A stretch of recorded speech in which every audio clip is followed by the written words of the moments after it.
Article 137 of the Indian constitution. क्या आप जानते हैं कि भारत का सुप्रीम कोर्ट अपने ही फैसले को पलट भी सकता है?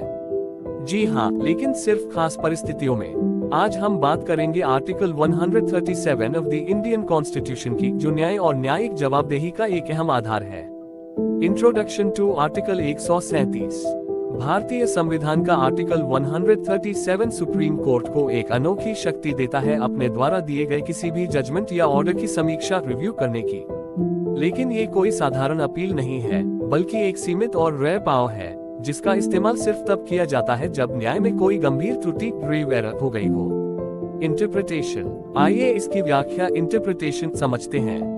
आर्टिकल 137 कहता है कि सुप्रीम कोर्ट संसद द्वारा बनाए गए किसी कानून या आर्टिकल 145 के तहत बने नियमों के अधीन रहते हुए अपने किसी भी फैसले की समीक्षा कर सकता है।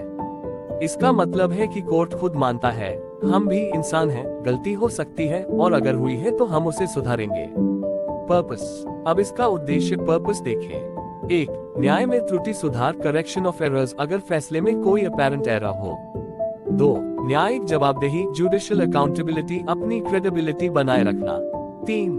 रेयर सर्कमस्टांसेस में लागू, यह अपील का दूसरा रूप नहीं बल्कि स्पेशल रेमेडी है। 4. नए सबूत या पर्याप्त कारण, जैसे कोई नया महत्वपूर्ण एविडेंस सामने आना। Legal boundaries. रिव्यू पिटीशन का दायरा बहुत सीमित है। सुप्रीम कोर्ट का फैसला सामान्यतः फाइनल होता है और रिव्यू सिर्फ एक्सेप्शनल हालात में दी जाती है। यहाँ एक उदाहरण देखें। R.D. सागर वीज वी नगरी 1976 में कोर्ट ने कहा, हमारे फैसले अंतिम होते हैं, लेकिन गलती सुधारने का अधिकार हमारे पास है।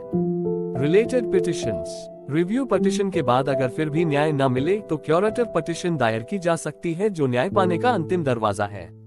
तो ये था आर्टिकल 137 सुप्रीम कोर्ट की वो शक्ति जो उसे खुद की गलती सुधारने का अधिकार देती है, ताकि न्याय हर हाल में हो सके।